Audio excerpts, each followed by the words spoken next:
اما بعد فاعوذ باللہ من الشیطان الرجیم بسم اللہ الرحمن الرحیم یا ایہا الذین آمنوا اتقوا اللہ ولتنظر نفس ما قدمت لغد واتقوا اللہ ان اللہ خبیر بما تعملون صدق اللہ مولانا العظیم وبلغنا رسوله النبی الامین الکریم ونحن علی ذلک لمن الشاہدین والشاکرین والحمد للہ رب العالمین۔ ایک مرتبہ درود پاک پڑھ لیں۔ اللہ رب محمد صلی اللہ علیہ وسلم نحن عباد محمد صلی اللہ علیہ وسلم۔ اللہ تبارک و تعالی نے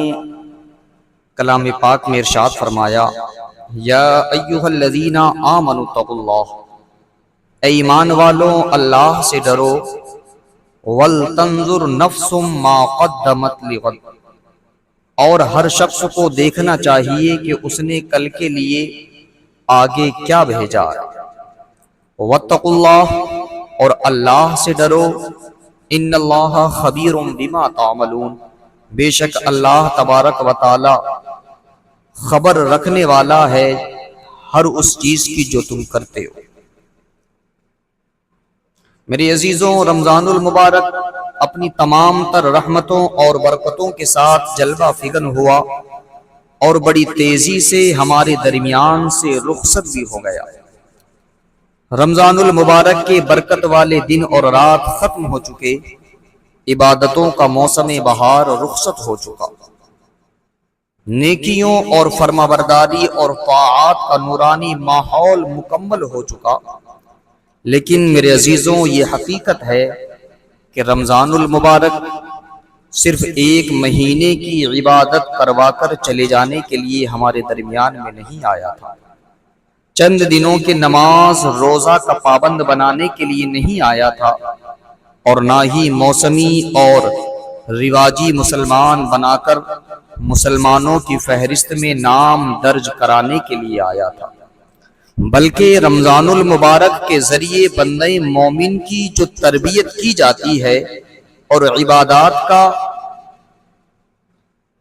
عبادات کے سانچے میں جو ڈھالا جاتا ہے، احکامات کی پابندی اور شریعت کی پیروی کا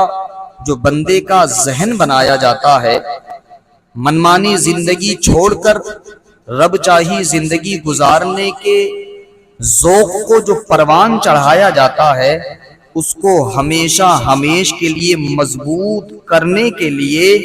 ہمارے درمیان رمضان المبارک کا مقدس مہینہ آیا تھا۔ لیکن اس کے برعکس ہمارا المیہ یہ ہے کہ ہم لوگ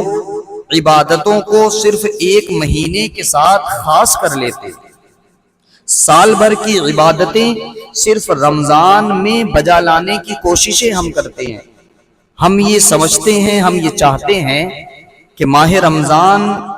کا اس میں ہم اپنی پورے سال کی جو عبادتیں ہیں اسی مہینے میں ادا کر لیں، یعنی کہ رمضان المبارک کا ایک مہینہ ہم عبادتیں کریں اور باقی 11 مہینے ہم چھٹی میں رہیں۔ یہ آج ہمارا معاملہ ہے۔ میرے عزیزوں، دیکھنے میں آتا ہے کہ رمضان المبارک میں جو عمل کیا جاتا ہے اس کی رفتار بعد میں بہت پست پڑ جاتی ہے، مسجدیں ویران ہو جاتی ہیں، چٹائیاں لپیٹ کر کے رکھ دی جاتی ہیں، قمقمے لائٹیں اتار دی جاتی ہیں، اور اب بس وہی پرانے نمازیوں کی 1 یا 2 صفیں نظر آتی ہیں۔ میرے عزیزوں، ایسا نہیں ہے۔ دین 1 یا 2 مہینے کے لیے عبادت کرنے کے لیے نہیں آیا۔ دین 1 یا 2 مہینے عبادت کرنے کا نام نہیں ہے، بلکہ پوری زندگی دین کے مطابق گزارنا ہی اصل دینداری ہے۔ ماہ رمضان ہم سے رخصت ہوا، لیکن اب ہمیں دیکھنا یہ ہے کہ ہم نے اس ماہ رمضان میں کیا کھویا اور اس مقدس مہینے میں ہم نے کیا پایا۔ اس کے لیے سب سے ضروری یہ ہے کہ ہم ماہ رمضان کے اہداف اور مقاصد کو پہچانیں۔ جب ہم نے اس کے مقاصد کو پہچان لیا اور پھر ہم نے دیکھا کہ ہم اس پر کھرے اترے، تو پھر ہم یہ سمجھ سکتے ہیں، یہ سوچ سکتے ہیں، یہ کہہ سکتے ہیں کہ ہم نے ماہ رمضان کے مقصد کو پا لیا۔